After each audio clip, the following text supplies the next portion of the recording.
Hello दोस्तों, नमस्कार। आप सभी का नवीन मिशन 2.0 में स्वागत है। तो आज हम क्लास 9, 10, 8 का जो टेस्ट सीरीज लाए हैं वो साइंस का ओनली ऑब्जेक्टिव होगा। तो आप मेरे साथ आप बने रहें और टेस्ट सीरीज दें। आपको टोटल 50 क्वेश्चन रहेगा। टेस्ट सीरीज में आप लोग टेस्ट मारिए और कमेंट करके मुझे बताइए कि आपको कितना नंबर आ रहा है। तो हम चलिए सलूशन की तरफ चलते हैं। तो हम एक आपको बात बताते हैं, मोटिवेशनल बात है कि हवाओं से कहो वो अपने औकात में रहें, हवाओं से कहो वो अपने औकात में रहें। हम पंखों से नहीं उड़ा करते हैं, हम हौसले से उड़ते हैं। तो चलिए क्वेश्चन ज़्यादा टाइम हम आपसे नहीं लेते हैं। क्वेश्चन कर रहे हैं, ध्यान से देखिएगा। हम सलूशन कर रहे हैं। आपको दिया गया बोर्ड पे 12 क्वेश्चन है। सलूशन पहला का क्वेश्चन है, संगमरमर का अनुसूत्र क्या होता है। देखो दोस्त, संगमरमर का अनुसूत्र होगा CaSO4। क्या होगा? CaSO4। आप सलूशन भी हम आपको करते जाते हैं। मेन चीज़ है कि 12 क्वेश्चन देखने में जरूर लग रहा है, लेकिन 12 क्वेश्चन के सलूशन गौर से देखिएगा तो कितना आएगा। पहले हम बताएं कि अगर तुमसे पूछे कि संगमरमर के जो है रासायनिक सूत्र होता है CaCO3। अगर इसका बोले CaCO3 का जो है इसका रासायनिक नाम क्या, तो क्या बोलिएगा? Calcium carbonate. क्या है? Calcium carbonate. अगर क्वेश्चन संगमरमर के जगह से पूछ ले कि कैल्शियम कार्बोनेट का जो सूत्र क्या होता है, तो CaCO3। क्या है? कैल्शियम कार्बोनेट जो है CaCO3 का रासायनिक नाम है। दूसरा देखिए ऑप्शन में क्या आया है, ये किसी सूत्र नहीं होता है, इसको मत दिमाग में लगाइएगा। NaCl जो होता है NaCl नमक का सूत्र होता है। किसका होता है दोस्त? तो नमक का सूत्र होता है NaCl। अगर बोले नमक का जो रासायनिक नाम है, तो नमक का रासायनिक नाम क्या होता है? Sodium chloride. क्या होता है? Sodium chloride. सोडियम क्लोराइड होता है किसका? तो नमक का होता है। चलिए दूसरा क्वेश्चन के चलो चलते हैं, मिल्क ऑफ मैग्नीशियम का रासायनिक सूत्र। क्या क्वेश्चन करा? मिल्क ऑफ मैग्नीशियम का रासायनिक सूत्र होगा, पहला ऑप्शन में है Mg(OH)2, Mg(OH)3, MgO। तो इसका मिल्क ऑफ मैग्नीशियम का जो अनुसूत्र होगा Mg(OH)2 होगा। किस क्या होगा? Mg(OH)2 होगा। तो अब ध्यान से देखना दोस्त, क्या करा है MgO जो है मैग्नीशियम ऑक्साइड का सूत्र है। Mg जो है किसका सूत्र है? तो मैग्नीशियम ऑक्साइड का सूत्र है। क्या MgO किसका सूत्र है? मैग्नीशियम ऑक्साइड का सूत्र है। ये बना कैसे? तो मैग्नीशियम को जो फीते को मैग्नीशियम के फीते को हवा के साथ गर्म करते हैं तो क्या बना? मैग्नीशियम ऑक्साइड बना। क्या बना? मैग्नीशियम ऑक्साइड बनता है। क्या बनता है दोस्त? Magnesium oxide. हम क्या बोले? जब मैग्नीशियम ऑक्साइड, अगर देखिए क्वेश्चन पहला कराता है मिल्क ऑफ मैग्नीशियम का अनुसूत्र होता है Mg(OH)2, लेकिन ऑप्शन आपको तीसरा भी आया, ये किसी को नहीं होता है, ये दिमाग में मत रखिएगा। तीसरा ऑप्शन आया MgO। अगर तुमसे पूछे MgO किसका अनुसूत्र होता है तो क्या बताइएगा? मैग्नीशियम ऑक्साइड के। अगर बात करें मैग्नीशियम ऑक्साइड का निर्माण कैसे होता है, तो बोले मैग्नीशियम के फीते को हवा की उपस्थिति में गर्म करते हैं तो क्या बनता है? मैग्नीशियम। जैसे इसको देख लीजिए समीकरण Mg+O2, तो क्या बना? MgO बनता है, लेकिन हम ऑक्सीजन को बराबर कर देते हैं, तो इस तरह से इसका समीकरण बन गया मैग्नीशियम ऑक्साइड। चलिए तीसरा क्वेश्चन की तरफ चलते हैं।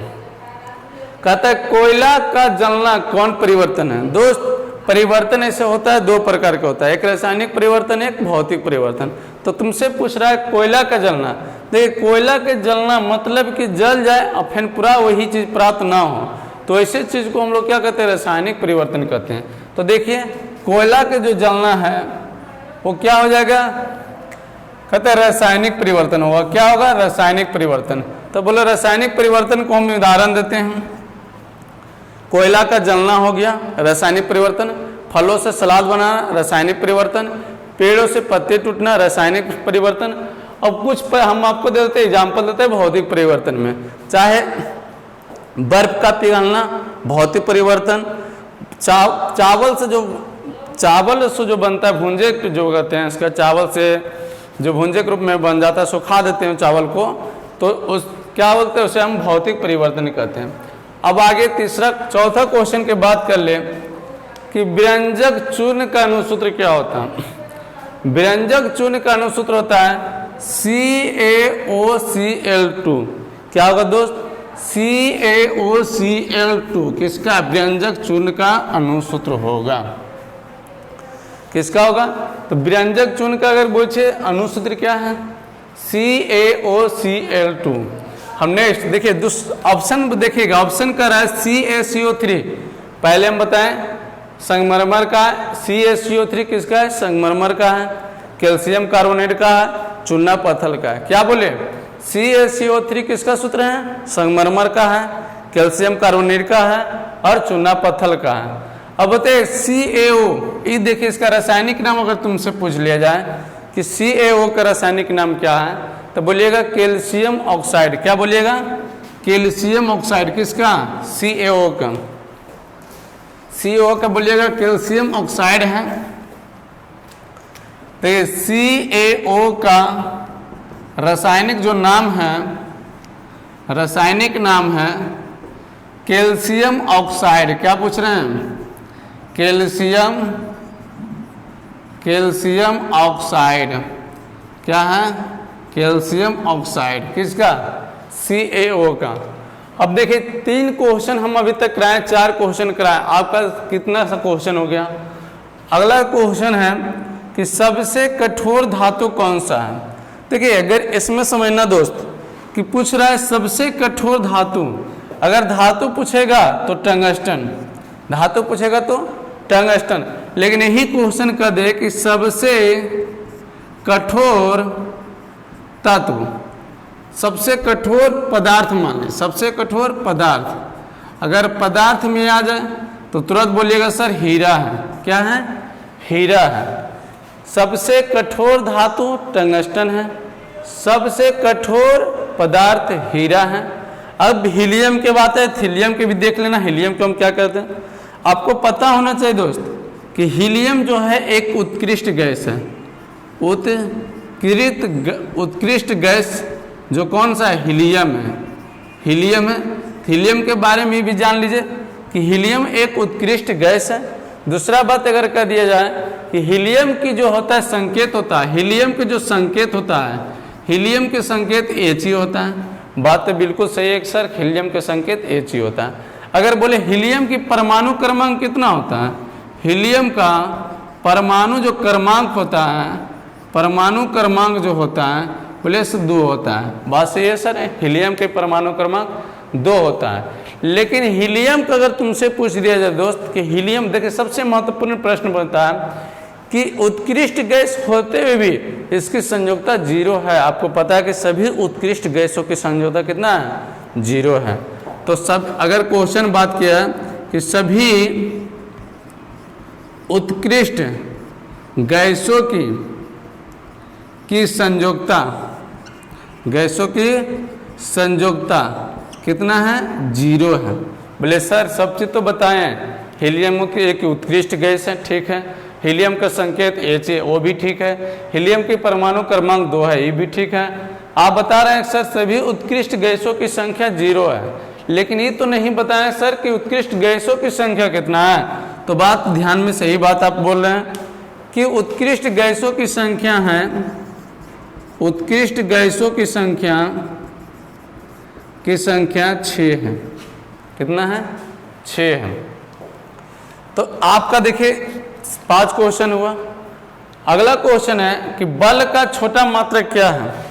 अब ध्यान से देखना, बल का पूछ रहा है छोटा मात्रक, ना कि तुमसे पूछ रहा है कि बल का बड़ा मात्रक। गौर से करना दोस्त, ध्यान देना कि तुमसे ना ही पूछ रहा है कि बल का ऐसा मात्रक क्या है या बड़ा मात्रक क्या है। क्वेश्चन पूछा है कि बल का छोटा मात्रक। जल्दीबाजी में हम लोग क्या करते हैं, बस देख लेते हैं न्यूटन है, मार देते हैं न्यूटन, जो कि सरासरी क्या हो जाता है? गलत हो जाता है। क्वेश्चन को आप गौर से पढ़िएगा कि बल का छोटा मात्रक क्या हो जाएगा? तो डाइन हो जाएगा। बल का छोटा मात्रक डाइन। यही क्वेश्चन को तुमसे ऐसे पूछेगा कि बल का CGS में इसका मात्रक क्या है, इसका मात्रक क्या है। तो जैसे आए CGS मतलब हो जाता है बल का छोटा मात्रक, तो उसके बाद तुरंत बोलिएगा सर डाइन है। अगर पूछे एक डाइन बराबर, एक जो है डाइन बराबर होता है 10⁵ पास्कल। एक डाइन बराबर कितना होता है 10⁵ पास्कल। बोले सर बल का SI मात्रक तो बता दीजिए। तो देखिए दोस्त, बल का जो होता है SI मात्रक जो है, बल का SI मात्रक, बल का SI मात्रक न्यूटन होता है। बल का SI मात्रक क्या होता है, न्यूटन। जैसे आप सिंबल देते हैं N से। बोलिए सर अगला जो लिखा है इसका ऑप्शन दिया हुआ है पास्कल। तो देखिए पास्कल आपको बता दें कि दाब का SI मात्रक होता है, दाब का SI मात्रक जो होता है पास्कल होता है। क्या बोले, दाब का जो SI मात्रक होता है वो पास्कल होता है। तो आपको तीनों ऑप्शन को डिटेल बता दिए हैं। कभी भी अगर क्वेश्चन कोई पूछे तो तुरंत आप बता दीजिएगा। अगला बात करते हैं 7वां क्वेश्चन, कहता है डिग्री सेल्सियस किसका मात्रक है। तो सबसे पहले अगर इसका आंसर बताएं, डिग्री सेल्सियस जो मात्रक है वो ताप का है। बोले सर ऐसा कैसे, हम तो पढ़े हैं कि ताप का जो है, ताप का SI मात्रक पढ़े होंगे बाबू। ताप का SI मात्रक होता है केल्विन। याद रहे, ऑप्शन मत देखिएगा, ऑप्शन अगर केल्विन है तो केल्विन मत मारिएगा, ऑप्शन तो यहाँ केल्विन नहीं है। लेकिन अगर इसका ऑप्शन दे दिया जाए कि ताप के, अगर यही क्वेश्चन को हम पूछे कि ताप का SI मात्रक केल्विन है, लेकिन तुमसे अगर पूछा जाता, यहाँ क्वेश्चन कर रहा है डिग्री सेल्सियस किसका मात्रक है, ताप का। तो बोले सर ताप बता रहे, ताप का मात्रक, तो हम बताए ताप का SI मात्रक केल्विन है, ना कि मात्रक। बोले सर तो ताप का मात्रक क्या होता है। बोले हाँ देखो, ताप का जो है अन्य मात्रक हम बात कर लें, अन्य मात्रक जो है, ताप का अन्य मात्रक क्या होता है, डिग्री सेल्सियस। डिग्री सेल्सियस है अन्य मात्रक। बोले सर वेग, देखो एक चीज तुमको बता दें, वेग जो है अगर बात किया जाए तो वेग का SI मात्रक, वेग का SI मात्रक बता होना चाहिए मीटर प्रति सेकेंड, मीटर प्रति सेकेंड। किसका, वेग का SI मात्रक। बोले सर चाल का क्या होता है। बोले चाल का SI जो मात्रक होता है वो भी होता है मीटर प्रति सेकेंड, और भी क्या होता है, मीटर प्रति सेकेंड। अब ध्यान से देखिएगा कि घनत्व का SI मात्रक, देखो घनत्व के जैसे पूछे SI मात्रक तो तुरंत मार देना kg प्रति मीटर क्यूब। किसका, घनत्व का SI मात्रक होता है kg प्रति मीटर क्यूब। किसका बोले हम, तो घनत्व का जो है SI मात्रक क्या होता है, kg ऐसे देंगे तो प्रति मीटर क्यूब। बोले सर ऑप्शन देखिए मिलता जुलता है, kg मीटर क्यूब कैसे ना होगा, kg प्रति सेंटीमीटर क्यूब नहीं होगा, ग्राम सेंटीमीटर क्यूब। बोले हाँ ये होगा। तो बोले क्या सर, तो ये होगा कि घनत्व का छोटा मात्रक, घनत्व का छोटा मात्रक। जैसे आपको पता है कि द्रव्यमान जो है, देखिए kg किसका SI मात्रक है, kg किसका SI मात्रक है। तो बोलिए सर द्रव्यमान का है। किसका है, द्रव्यमान का। अगर यही पूछते तुमसे कि बताओ द्रव्यमान का छोटा मात्रक क्या है, तो तुरंत जवाब आता है सर ग्राम है। क्या है, तो ग्राम है। अब बताओ मीटर, आपको हम बता दें कि एक, चलो छोटा सा बात करते हैं, इसका हो जाएगा ग्राम प्रति सेंटीमीटर क्यूब। बोले सर इसका मतलब है कि लंबाई का SI जो मात्रक होता है वो मीटर होता है। बोला हाँ, वो क्या होता है, तो मीटर होता है। बोला हाँ सर। अब हम बताइए लंबाई जो SI मात्रक, देखिए अब जगह है थोड़ा सा हम हट जाते हैं, आप स्क्रीनशॉट ले सकते हैं।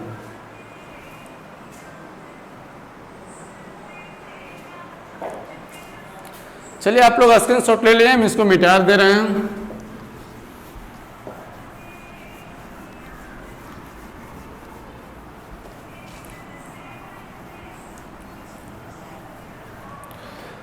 अब नेक्स्ट चलेंगे हम क्वेश्चन की तरफ। पहले इसको साफ कर ले दोस्त, ताकि आप लोग का कोई दिक्कत ना होगा। हम बोले कि आपको देखने में लगता है जरूर है कि आपको दिया गया बोर्ड पे कितना क्वेश्चन, 12 क्वेश्चन है, लेकिन अभी आप बताइए हम 12 क्वेश्चन को आप सिर्फ अभी सोल्यूशन कितना के 8 क्वेश्चन। अब 8 क्वेश्चन में हमको लगता है 24 क्वेश्चन के आंसर आपको पता हो गया होगा।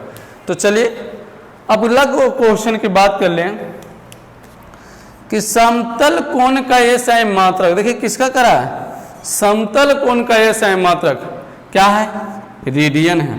क्या है, रेडियन है। बोले सर तो ये हमको बता दीजिए कि देखिए हम एक चीज याद रखना दोस्त, आपको पता होना चाहिए कि आधारी राशि 2 है, सॉरी आधारी राशि 7 है, और 7 को नेक्स्ट वीडियो में कभी हम डालेंगे। 7 को आधारी राशि जो 7 होता है, सिर्फ आप इतना याद रखिए कि आधारी राशि की संख्या जो होता है, आधारी राशि का संख्या जो होगा कितना होगा, संख्या है, बोले 7 है। बोले सर आधारी राशि की संख्या 7 है। अब ये मत पूछ लेना कि आधारी राशि की संख्या 7 है तो कौन कौन है, हम उसमें एक अलग सा वीडियो बना के आपको दे देंगे कि कौन कौन सा है। अभी सिर्फ आपको इतना ध्यान रखना है कि आधारी राशि की संख्या 7 है। बोले सर संपूरक राशि, एक देखिए होता है पूरक राशि। अब यही जाता है कि देख लीजिए कि समतल कोण का जो बताएं अष्टरेडियन है, तो सर इसका मतलब है ये भी अष्टरेडियन जो है किसी के मात्रक है। बोले हाँ किसका, तो घन कोण का एसआई जो मात्रक है, घन कोण का जो एसआई मात्रक है अष्टरेडियन। क्या है, अष्टरेडियन है। बोले ठीक सर, यहाँ तो कन्फ्यूजन दूर हो गया। अगला क्वेश्चन करा है कि जीवाश्म का अनुसूत्र क्या है। तो देखिए CaSO4 ½ नहीं है, CaSO4 2H2 किसका बोले दोस्त, तो जीवाश्म क्या बोले, किसका बोले, जीवाश्म का। जीवाश्म का जो है अनुसूत्र होता है CaSO4 2 होता है। बोले सर ये तो आप बताएं कि जीवाश्म का अनुसूत्र जो हो गया, अनुसूत्र जो हुआ कितना हुआ, तो CaSO4 2H2। बोले सर इसके साथ एक चीज याद रख लेना कि plaster of Paris, plaster of Paris का जो अनुसूत्र होता है, जो अनुसूत्र होता है वो क्या हो जाएगा, तो CaSO4 ½ H2O। बस थोड़ा सा अंतर है, यहाँ हाफ लगा दिए तो प्लास्टर ऑफ पेरिस बन गया, यहाँ 2 कर दिए जल के साथ तो क्या बन गया, जिप्सम बन गया। तो ये चीज़ बहुत सा इंपॉर्टेंट क्वेश्चन है क्लास 8, 9, 10, 11, 12 इस सभी के लिए, जो कि आप जो चीज़ की तैयारी जनरल में कर सकते हैं, जैसे बिहार पुलिस हो गया, बिहार SSC हो गया। तो हर चीज़ के जो साइंस लेवल का GS जो होता है वो सभी एक बार जरूर देखें, जिसका बेसिस कमज़ोर है तो आप बेसिस मजबूत करें तो आपको सही ढंग से अच्छे से रिजल्ट फिर हो पाएगा, अगर बेसिस मजबूत रहेगा तो। चलिए आगे क्वेश्चन की बात कर ले। उपधातु की संख्या कितना, देखिए उपधातु की संख्या जो है 7 है। उपधातु की संख्या कितना, 7 है। ध्यान से देखिए, अगर आपको बात किया जाए तो हम पहले भी बताए थे कि पहले बात कर ले तत्व, अगर तत्व की बात किए समझना, तो तत्व जो कुल तत्व जो है वो 118 है। कितना है, कुल तत्वों की संख्या 118 है। बोले सर तत्व को जो है 3 भाग में बांट दिया है। कितने भाग में बांट दिया है, 3 भाग में बांट दिया। पहला बोलेंगे धातु में बांटा, अगला है कि उपधातु, उपधातु, और ये कितना बांट दिया, अधातु में। कितना बांट दिया, धातु की संख्या 91, उपधातु के 7, ये कितना हो जाएगा 20। तो ध्यान रहे धातु की संख्या 91, उपधातु की संख्या 7, अधातु की संख्या 20।